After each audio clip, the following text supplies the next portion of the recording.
ఎందుకు చచ్చిపోయేది చెప్పండి? ఈ రోజుల్లో చాలామంది ఆత్మహత్యలు చేసుకోవడం ఇది ఒక ఫ్యాషన్ అయిపోయింది. మీకు తెలుసా, ఆత్మహత్యలు రకరకాలుగా చేసుకుంటారని కదా. అదర్ స్టేట్లో ఒక కొత్త మిషన్ కనిపెట్టారు. ఒకవేళ ఎవరైనా ఆత్మహత్య చేసుకోవాలంటే ఆ మిషన్లోకి వెళ్ళి అక్కడ కొన్ని ఆప్షన్స్ ఉంటాయి. ఆ ఆప్షన్లో ఆ బటన్ ఒత్తితే కాసేపటికి కదా మన పల్స్ మొత్తం పడిపోతుందంట.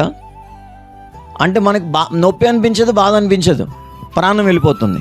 అలాంటి మిషన్ కనిపెట్టారంట. ఏదైనా మంచి మిషన్ కనిపెట్టాలి కానీ ఆత్మహత్యలు చేసుకుని మిషన్ కనిపెట్టడం ఎందుకు? ఇంకా ఆత్మహత్యలు ఎక్కువైపోతాయి. అవునా కదా? ప్రియులారా గమనించండి, నిజంగా అలాంటి మిషన్ కనిపెట్టారు ఏంద్రా నాయన అనుకున్నా. సరే, ఆవేశంలో ఏదో కోపం వచ్చింది, ఆవేశంలో ఏదో అన్నం. ఆ ఆవేశంలో మనిషికి ఏమనిపిస్తుంది అంటే, ఎందుకు నాకు ఈ బ్రతుకు వద్దు, ఇంకా నా భర్త అనిచ్చాడు, అత్తమామలు, బంధువులు, తల్లిదండ్రులు అందరూ నన్ను తిట్టారు, నాకు